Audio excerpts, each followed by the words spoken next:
Kita hari ini akan berkenalan dengan teologi surat 2 Petrus. Salah satu surat yang menarik.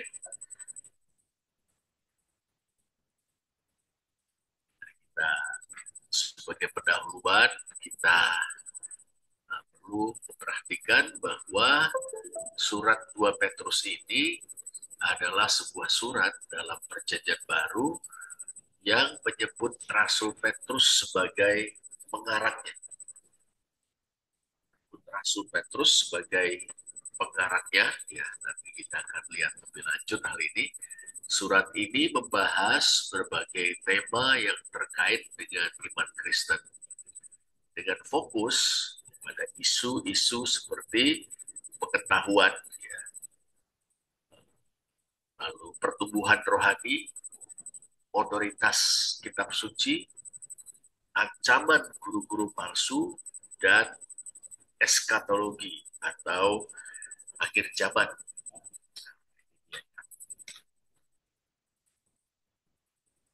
Sekarang kita coba meninjau barang sejenak mengenai pengarang, ya, pengarang dan penerima surat. Kita membaca dalam surat 1 Petrus pasal 1 ayat 1, pengarang itu memperkenalkan dirinya Simeon Petrus, hamba dan rasul Yesus Kristus. Kalau kita membaca dalam teks Yunani, memang kita menemukan uh, nama Simeon ketimbang Simon, ya. Bisa kita bandingkan dengan 1 Petrus 1 ayat 1. Dalam 1 Petrus 1 ayat 1, penulis langsung menyebut dirinya Petrus. Tapi dalam 2 Petrus 1 ayat 1, dia menyebut dirinya Simeon.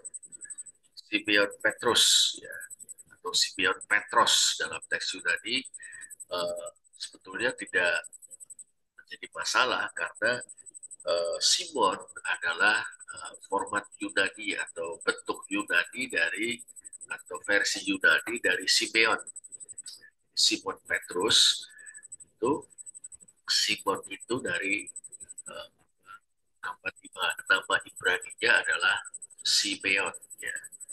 Jadi, dia menyebut dirinya sebagai Doulos Kai Apostolos Yesus Kristus. Dia menyebut dirinya sebagai hamba atau budak dan rasul dari Yesus Kristus. Ini cara pengarang memperkenalkan dirinya. Yang kedua tentang penerima yang disebutkan dalam uh, surat 2 Petrus 1 ayat 1 adalah uh, mereka yang bersama-sama dengan kami memperoleh iman oleh karena keadilan Allah dan juru selamat kita Yesus Kristus, ya. Teks Yunani kita membaca tois, ya, mereka atau kepada mereka, tois istimon hemin lahusin pistin et dikayosune tuteu hemon, ya, et dikayosune tuteu hemon kai soterios Yesu Kristus. Ini sangat menarik, ya, dalam teks Yunani dia menyebut to theo hemon kai soteros Yesu Kristus. Mengapa menarik, teman-teman? Karena kemunculan satu kata sandang yang berlaku untuk dua kata benda. Coba kita lihat lagi dalam teks Yunani, ya. Tu theo hemon, ya, tu theo. Kita tahu theo itu kasus genetif dari theos, ya, kata benda abstrak. Sedangkan kata sandang di sini to dari ho, ya, dari hotheos. Tu theo hemon atau hotheos hemon kai soteros Yesus Kristus. Untuk soterosnya tidak disertakan atau tidak didahului dengan kata sandang. Dan secara tata bahasa ini menarik, ya, kata sandangnya ho atau tu dalam kasus genitif itu berlaku baik untuk kata benda pertama maupun kata benda kedua. Jadi ho ini atau tu ini berlaku untuk theos atau tu atau teu dan soter atau soteros. Apa implikasinya? Implikasinya adalah eh, theos ini, ya, hotheos ini dan soteros merujuk, sorry, theos atau soter, theos dan uh, ho ini merujuk pada theos dan soter, dan itu berarti theos dan soter ini adalah pribadi yang sama, atau yang dimaksud adalah oknum atau pribadi yang sama.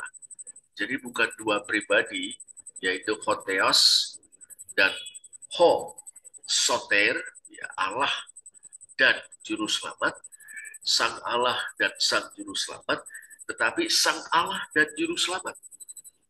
Ini salah satu indikasi berdasarkan tata bahasa bahwa dalam surat 2 Petrus ini kita menemukan jejak penyebutan Yesus Kristus sebagai Allah.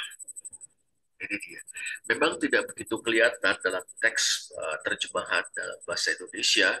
Kita mendapat kesan ada dua oknum atau dua pribadi di sana, ya, keadilan Allah dan juru selamat kita, yaitu Yesus Kristus. Tapi dalam teks Yunani dengan konstruksi tata bahasanya, ya, tu teu hemon kai soteros Yesus Kristus, mana kata sadang tu atau kasus nominatifnya adalah ho, ya, berlaku untuk teu atau theos dan soteros atau soter Yesus Kristus. Nah ini ya, ini salah satu hal yang menarik di awal surat 2 Petrus ini. Nah, penerima surat disebut sebagai mereka atau orang-orang yang bersama-sama dengan kami memperoleh iman, disebut oleh karena atau iman dalam keadilan dari Allah dan Juru Selamat kita, Yesus Kristus. Nah, biasanya diduga bahwa mereka ini adalah kelompok Kristen, bukan Yahudi yang ada di Asia atau mungkin di Asia, ya, Asia kecil. Maksudnya seperti itu. Berikutnya adalah waktu dan tempat penulisan. Mungkin dia surat 2 Petrus adalah tulisan PB yang paling akhir, atau karya perjanjian baru yang ditulis terakhir, ya. Kalau kita menganggap ini ditulis pada tahun 120-an, berarti pada awal abad kedua. Ini tentu saja merupakan perkiraan dari mazhab kritis dalam studi perjanjian baru, ya, 120, ya, berarti sudah di awal abad kedua. Tapi bisa juga, ya, dalam perkiraan kritis itu, ya, tahun 90-an. Kalau memang tahun 120-an, berarti memang ini surat yang terakhir yang ditulis dalam apa namanya, di antara tulisan-tulisan perjanjian baru. Tapi kalau sedini 90-an, ya mungkin sejaman dengan ditulisnya surat-surat Yohanes dan kitab Wahyu, ya, juga Injil Yohanes. Tapi dalam taksiran tradisi, ya, kalau ini ditulis oleh Petrus, ya, tentu tidak lama sebelum kematian Rasul Petrus pada tahun 64 atau 65.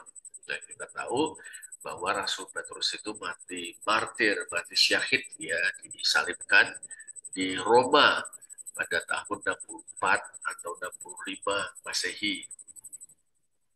Nah, tempat penulisan tidak diketahui, tapi kalau kita menerima tradisi tentang Petrus yang mati martir di Roma, maka kemungkinan memang surat 2 Petrus ini ditulis di Roma. Kalau kita lihat Roma di Italia, ya, itu jazirah atau semenanjung yang mirip dengan kaki atau kaki bersepatu yang menendang bola. Dari sini mau dikirimkan ke Asia Kecil di sini. Oke, nah, mengenai keotentikan, ya, diduga bahwa ini memang sebuah karya pseudonimus atau sebuah karya yang nama penulisnya itu bukan penulis yang sesungguhnya. Jadi kalau dikatakan Simeon Petrus sebagai penulisnya, itu kan yang tercantum di awal surat. Belum tentu katanya yang tulis itu adalah Simeon Petrus atau Rasul Petrus itu sendiri. Itu. Nah, lalu siapa? Ya nggak tahu ya. Ya, tentu saja yang paling banter kita menduga ini orang yang mengagumi Petrus.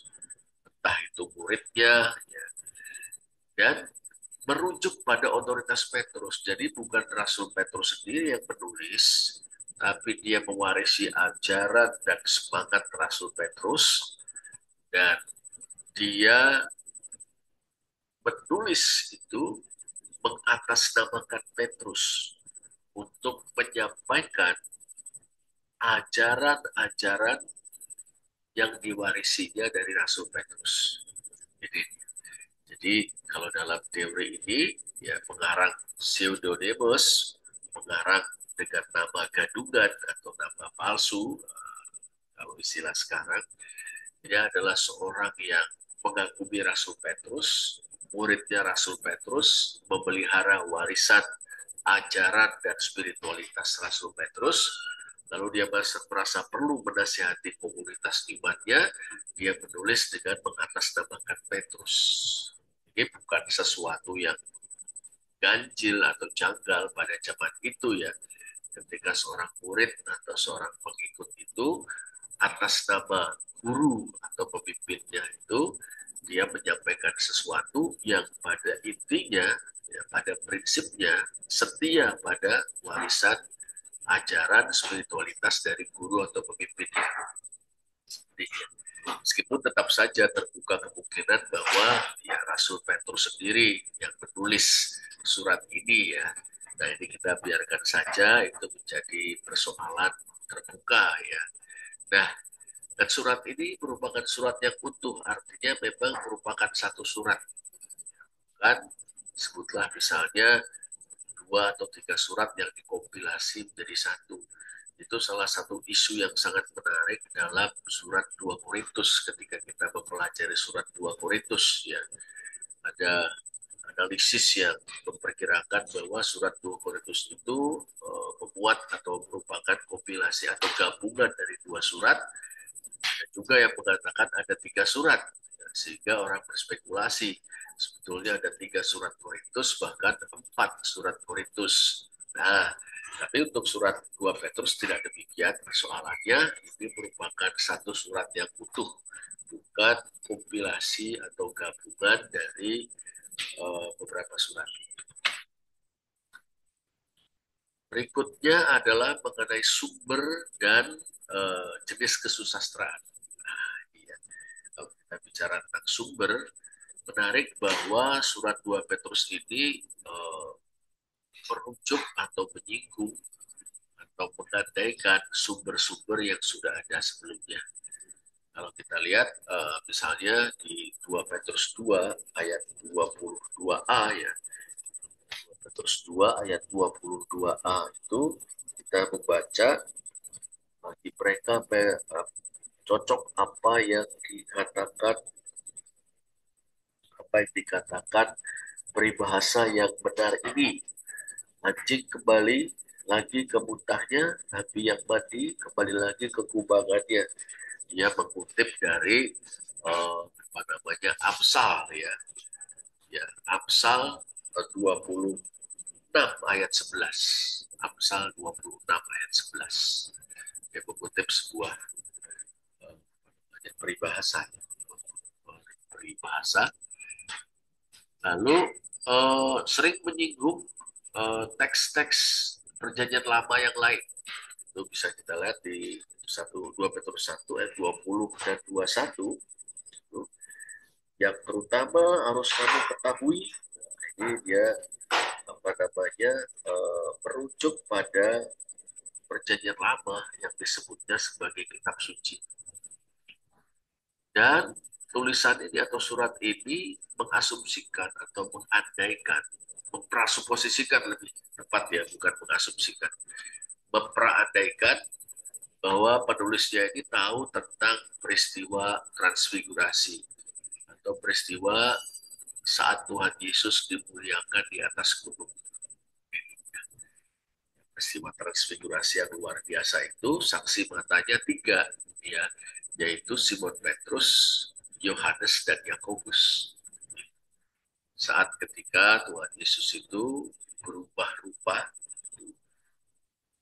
dia sosoknya menjadi sosok yang bercahaya, yang berkilauan, lalu muncul Musa dan Elia, tokoh-tokoh yang mewakili perjanjian lama, dan mereka berbicara tentang tugas yang akan diemban Yesus dengan berangkat ke Yerusalem. Nah, rupanya penulis kita ini tahu tentang peristiwa itu. Kalau dia Rasul Petrus, ya kita bisa mengatakan ya sudah sewajarnya dia tahu karena dia saksi mata. Kalau dia murid Rasul Petrus, ya tentu dia tahu cerita itu dari Rasul Petrus. Lalu juga penulis kita ini tahu tentang surat-surat Paulus. Kita bisa lihat di pasal 3 ayat 15 sampai 16. Bahkan dia mengkategorikan surat-surat Rasul Paulus itu sebagai grafai, sebagai kitab-kitab suci atau tulisan-tulisan suci, tulisan-tulisan yang diilhamkan. Ini sangat menarik. Ya. Lalu pasal 2 ini sangat dekat dengan surat Yudas, ya, pasal 2 itu ya, tentang guru-guru palsu. Nanti lihat video yang baru dikirim, yang baru dibuat tentang teologi surat Yudas ya.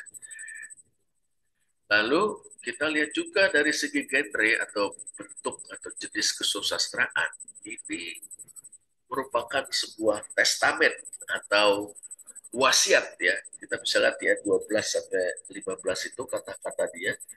Aku senantiasa bermaksud mengingatkan kamu akan semuanya itu, sekalipun kamu telah mengetahuinya.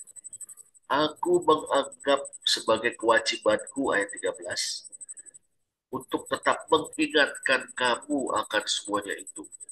Dua kali dia bilang ya, mengingatkan kamu, mengingatkan kamu. Lalu dikemukakan juga, selama aku belum menanggalkan kemah tubuhku ini. Sebab aku tahu bahwa aku akan segera menanggalkan kemah tubuhku ini. Ini dia. Nah, aku akan berusaha supaya juga 15 sesudah kepergianku itu, kamu selalu mengingat semuanya itu. Wasiat, ya. Seakan-akan sang penulis ini entah punya firasat atau apa, dia akan segera meninggalkan dunia ini. Kita lihat dalam ayat 14b itu, sebagaimana yang telah diberitahukan kepadaku oleh Yesus Kristus Tuhan kita. Ini semacam surat wasiat, dia wasiat kepada gereja. Sebelum Rasul Petrus yang wafat, dia ini memberikan wasiat berupa pesan yang terkandung di dalam surat 2 Petrus. Mungkin teman-teman ingat juga ada satu surat lain ya, yang eh, memiliki, ada dua surat lainnya ya, yang memiliki corak seperti corak testamen seperti 2 Petrus ini.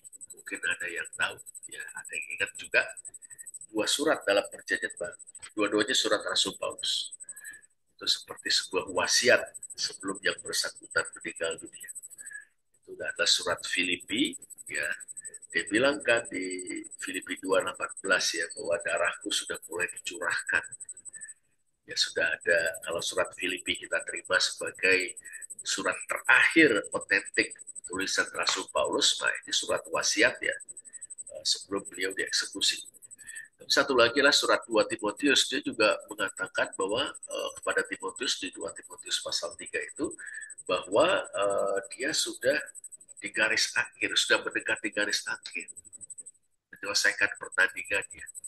Nah kalau kita bisa terima ini surat Rasul Paulus juga, ya ini surat yang terakhir, ya. Jadi kita tahu bahwa dalam studi surat-surat Paulus itu ada pandangan bahwa surat Paulus itu ya ada 13 sebagaimana kita punya dalam perjanjian baru kita, dari Roma sampai Filemon, itu kan. Tapi Tapi dalam sudut pandang kritis itu mengemukakan ya surat Paulus itu ya 6 atau 7 lah yang betul-betul ditulis oleh Rasul Paulus, sedangkan sisanya ditulis oleh murid-muridnya yang mengatasnamakan Paulus. Nah, kita lihat dalam dua surat itu, dua Timotius dan Filipi, seperti halnya dua Petrus, itu genrenya atau jenis kesusastraannya adalah wasiat atau testamen yang menggarisbawahi betapa serius dan urgennya apa yang disampaikan dalam surat-surat tersebut. Yaitu, lalu tujuan dari penulisan surat 2 Petrus ini adalah menjaga supaya jemaat atau supaya gereja menjaga ajaran rasuli.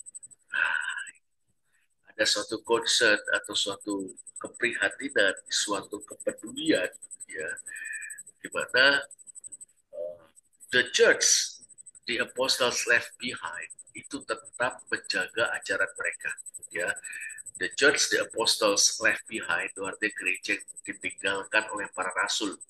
Ditinggalkan dalam arti satu demi satu para rasul meninggal dunia. Itu dia. Nah, kalau para rasul meninggal semasa para rasul masih hidup, ya ajaran rasuli tanda petik terjamin oleh para saksi mata peristiwa Yesus atau orang yang memang diberi panggilan khusus oleh Tuhan Yesus ya sebagai rasul.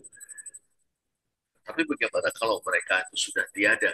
Nah, ini surat 2 Petrus berbicara tentang hal itu. Harus dijaga betul-betul ya ajaran para rasul itu. Nah, khususnya dua hal, yaitu tentang etika, kehidupan Kristen, moralitas Kristen, dan eskatologi atau pengharapan Kristen tentang akhir zaman. Yang di dalamnya tentu ada penghakiman yang terakhir. Nah, berikutnya kita bisa melihat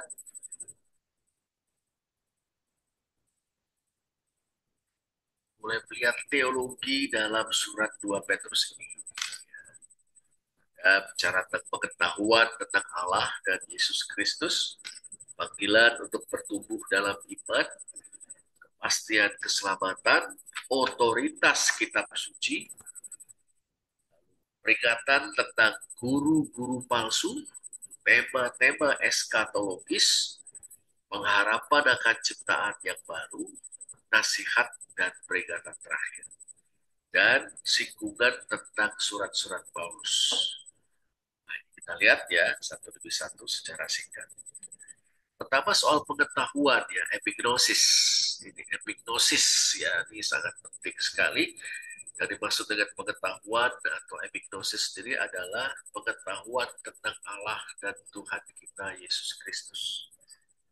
Lihat di situ ya, ayat yang kedua, kasih karunia dan damai sejahtera melimpahi kamu oleh pengenalan akan Allah dan akan Yesus Kristus Tuhan kita. Jadi, ya, karis hubin kai erene pletutein en epignose tuteu kai Yesu tukuriu hemon. Ya. En epignose dalam pengetahuan. Pengetahuan akan Allah itu tuteu. Dan pengetahuan akan Yesu tukuriu hemon. Tuhan kita. Jadi ada dua pribadi nih, yaitu Allah dan Yesus Kristus Tuhan kita. Kita juga bisa memeriksa ayat 3 ya. Ayat 3 itu mengatakan kepada kita karena kuasa ilahinya telah menganugerahkan kepada kita segala sesuatu yang berguna untuk hidup yang saleh oleh pengenalan kita akan Dia yang telah memanggil kita oleh kuasanya yang mulia dan ajaib. Kuasa ilahinya, pakai istilah menarik ya, yaitu dunamis testeias ya, dunamis teias, sorry, dunamis teias. Karena bentuknya itu genitif, jadinya dunameos. Testeias dunameos, kuasa ilahinya telah menganugerahkan kepada kita segala sesuatu yang berguna untuk hidup yang saleh, hidup yang saleh melalui. Di sini ada kata diterjemahkan oleh, tapi kita bisa terjemahkan dengan cara lain, sama harafiahnya, ya, melalui pengetahuan akan dia, pengetahuan akan dia yang telah memanggil kita kepada kemuliaan dan kebajikan. Ini diterjemahkan pada kuasa yang mulia dan ajaib. Ya. Itu kale santos hemas, idia doxei kai arete. Ini dia. Ya, kemuliaan dan kebajikannya. Kemuliaan dan kebajikan Allah. Jadi betapa pentingnya apa namanya pengetahuan akan Allah dan Kristusnya. Ya, ini bukan semata-mata pengetahuan intelektual, ya, tapi pada relasi yang berpengetahuan atau pengetahuan yang berelasi. Nah ini teman-teman sekalian, ya, kalau kita menemukan istilah pengetahuan akan Allah misalnya, ya, seperti itu, epignose tu Theo atau epignosis tu Theo, epignosis tu Christu, ya, ini bukan sekedar pengetahuan intelektual, tentu ada unsur intelektualnya di sana, juga ada unsur reflektifnya di sana, ya. Nah, inilah pengetahuan dalam relasi, pengetahuan kita dalam relasi kita dengan Allah, dan relasi dengan Allah yang diperkaya dengan pengetahuan tentang Dia. Nah, ini ya, seperti ini penting. Dalam perjanjian lama itu kita punya istilah juga, yaitu Da'at Elohim. Da'at Elohim, Da'at ya. Pengetahuan akan Allah dari kata Yada, ya, Yada, Yada. Yada itu mengetahui, mengenal, tapi juga dalam artian relasional, gitu ya. Saya kenal, saya tahu Allah dalam relasi saya dengan Dia, saya jadi tahu Dia, kenal Dia. Dan pengetahuan saya itu memperkaya relasi saya dengan Allah, dengan Dia. Itu sama ya, Da'at Elohim dengan epignosis tuteo. Ya. Nah, berikutnya pengetahuan ini sangat penting bagi pertumbuhan rohani dan terkait dengan pemahaman iman yang benar. Ini kita lanjutkan. Dan yang kedua adalah panggilan untuk bertumbuh dalam iman. Orang beriman harus bertumbuh dalam iman dan karakter moral. Nah, itu kita bisa lihat di ayat 5 dan 7 ya. Jadi, kamu harus dengan sungguh-sungguh berusaha untuk menambahkan kepada imanmu kebajikan, kepada kebajikan pengetahuan, kepada pengetahuan penguasaan diri, kepada penguasaan diri ketekunan, kepada ketekunan kesalehan, kepada kesalehan kasih akan saudara-saudara, kepada kasih akan saudara-saudara, kasih akan semua orang. Bicara tentang pertumbuhan iman. Iman itu berdinamika, dia tidak berhenti pada satu titik, terus menerus dia itu bertumbuh itu ya, untuk mencapai kedewasaan rohani. Nah, itulah maksud diberikannya apa fungsi atau apa namanya buah dari pengetahuan akan Allah. Jadi, nah, pertumbuhan dipandang sebagai suatu aspek yang hakiki, esensial dari kehidupan Kristen. Dan itu mencerminkan hubungan seseorang dengan Allah. Ini menarik sekali, ya. Bicara soal apa ya, pengetahuan akan Allah itu berdampak pada pertumbuhan rohani.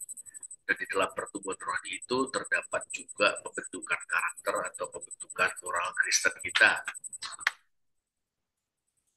Di pengajaran atau teologi yang ketiga soal kepastian keselamatan. Ini menarik, kepastian mengenai panggilan dan pemilihan orang percaya. Itu bisa kita baca di ayat 10 dan 11 ya. Nah, berusahalah sungguh-sungguh supaya panggilan dan pilihanmu makin teguh.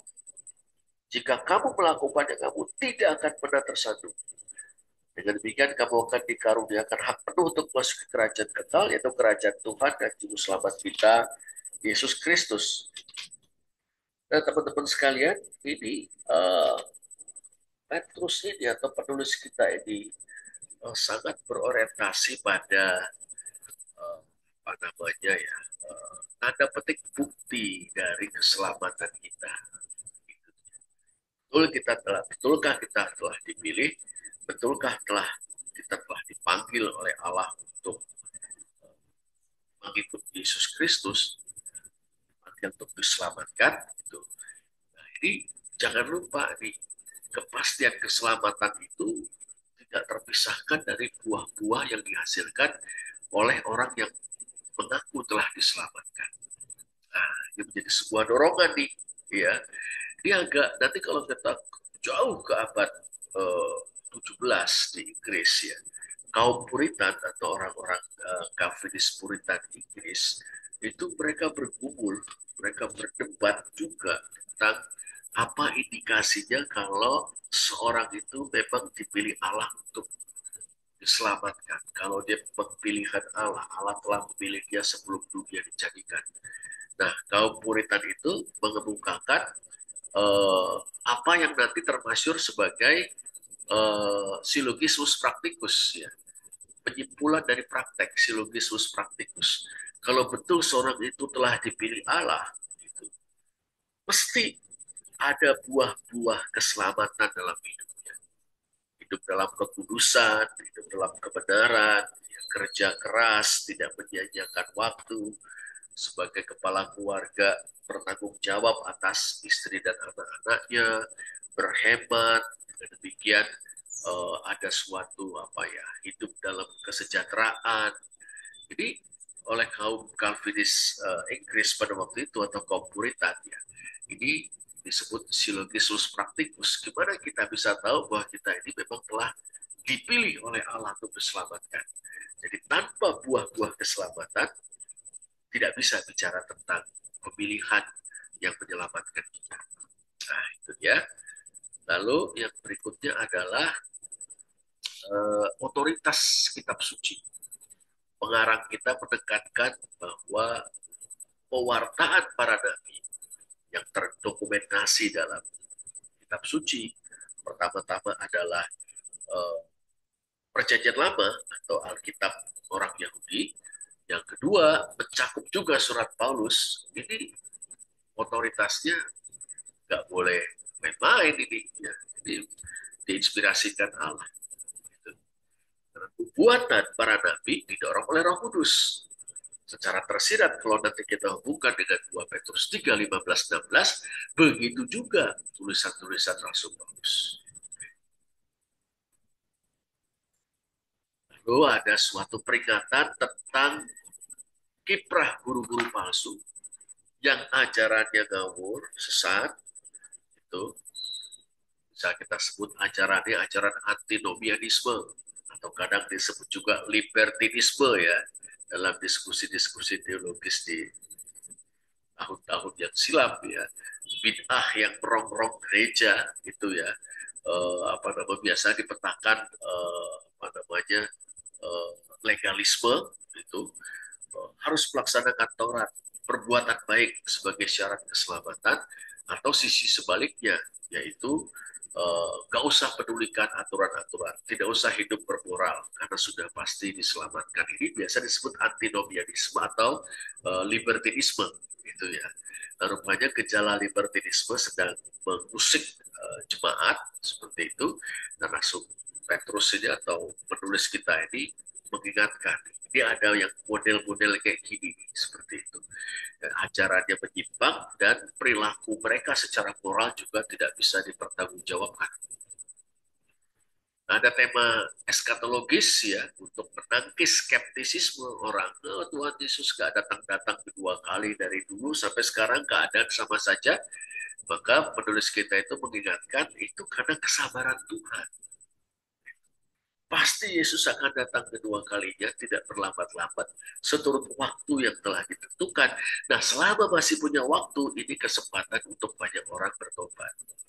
Nah, kelak nanti dia datang, dia akan menghadirkan langit yang baru dan bumi yang baru, tatanan yang baru, di mana di sana ada keadilan. Nah, berikutnya pengharapan akan ciptaan yang baru, yang tadi ya tatanan yang baru, langit baru dan bumi yang baru, di mana di sana ada keadilan. Lalu nasihat dan peringatan terakhir ingatkanlah jemaat ini untuk tetap teguh dalam iman, bertumbuh dalam anugerah, dan pengetahuan yang benar akan Allah dan Kristusnya. Hati-hati dengan penyesatan, itu yuk berpegang teguh pada kebenaran Injil. Itu ada sebuah pengakuan terhadap surat-surat Rasul Paulus yang rupanya waktu itu sudah dikenal luas oleh gereja-gereja, oleh jemaat-jemaat, ya, setara dengan kitab suci, ya, disebutnya grafai. Ya, kita tahu grafai atau grafe, ya, tulisan atau tulisan-tulisan, itu sudah menjadi sebuah istilah teknis merujuk pada kitab suci.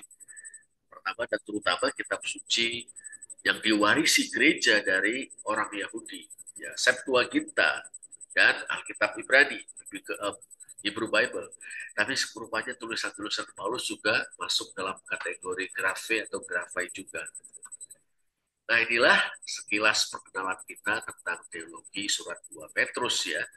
Menekankan pentingnya pertumbuhan rohani, otoritas dan inspirasi kitab suci, bahaya ajaran sesat, dan adanya kepastian penghakiman di masa depan dan pengharapan akan ciptaan baru. Nah, inilah perkenalan kita. Kita akan bisa mendiskusikannya lebih lanjut, ya.